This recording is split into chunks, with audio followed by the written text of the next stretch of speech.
కోసం చూసే దర్శనం అది కాదు. దేవుడిచ్చే దర్శనం పొందుకోవాలి. దాన్ని నెరవేర్చడం కోసం మన బ్రతుకుని అంకితం చేసుకోవాలి. మన ఊపిరి దేవుడు తీసేనాడు, మనల్ని పిలిచేనాడు, మనల్ని తీసుకెళ్ళినాడు.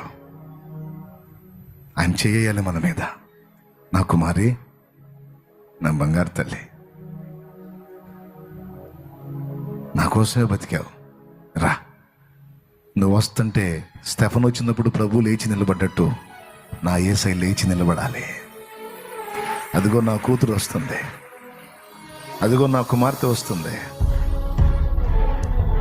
నేను ఎందుకోసం నా బిడ్డను భూమి మీద పంపించానో నా చిత్తాన్ని నెరవేర్చి అదిగో నా బంగారు తల్లి వస్తుందని నా తండ్రి నిన్ను హత్తుకొని ముద్దులు పెట్టుకోవాలి. అదిగో నా కుమారుడు వస్తున్నాడు, ఎందు నిమిత్తం వాడిని భూమి మీదకి పంపించానో నా చిత్తాన్ని నెరవేర్చి అనేక జీవితాలకు వెలుగాయి. అదిగో నా నిమిత్తం ఒక వెలుగు వెలిగి నా కుమారుడు వస్తున్నాడు. ఆస్తుల మీద దృష్టి పెట్టలేదు, అంతస్తుల మీద దృష్టి పెట్టలేదు, పేరు ప్రఖ్యాతులు పట్టించుకోలేదు. తనకు తెలిసినంత వరకు నన్ను పరిచయం చేస్తూ ప్రకటిస్తూ తన కలిగిన సమస్తాన్ని నా కోసం ధారపోసి తనకిచ్చిన టాయిము తలాంతు సమస్తము కూడా నా కోసమే ఖర్చు పెట్టి నేను చూపించిన ఆత్మల రక్షణ కోసం అంకితమై త్యాగం చేసిన నా కుమారుడు వస్తున్నాడని నిన్ను చూసి నిన్ను ఎదుర్కోవటానికి యేసయ్య నీ కోసం పరిగెత్తాలి. నిన్ను హత్తుకొని ముద్దు పెట్టుకుంటూ తీసుకెళ్ళాలి. రా నా కుమారుడా రా అని ముద్దాడుతూ తీసుకెళ్ళాలి. తీసుకెళ్తాడో? నాయనలారా, మిమ్మల్ని బాధ పెట్టానా? అర్థం లేని సంగతులు ఏమైనా చెప్పానా? కర్తవ్యాన్ని బోధించానా?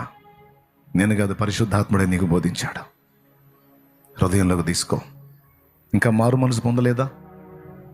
మారు మనసు పొందు. లోతైన మారు మనసు కలిగి ఉండి కూడా ఇంకా బాప్తిస్మం పొందలేదా?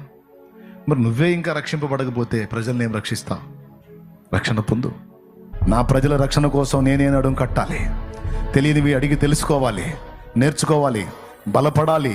నా దేవుని రాజ్య విస్తరణలో నేను సహా పాలివాణ్ణి కావాలి, పాలిదాన్ని కావాలి. దీనికోసం ఎవరో వస్తారు, ఎవరో చేస్తారు. చిలకలూరుపేట నేను పుట్టిన ఊరు. ఇందులో చాలామంది దైవజనులు ఉన్నారు, చేస్తున్నారు కదా అని నేను అనుకోలా. ఎవరో వచ్చి ఇక్కడ చేస్తారు కదా అని నేను అనుకోలా.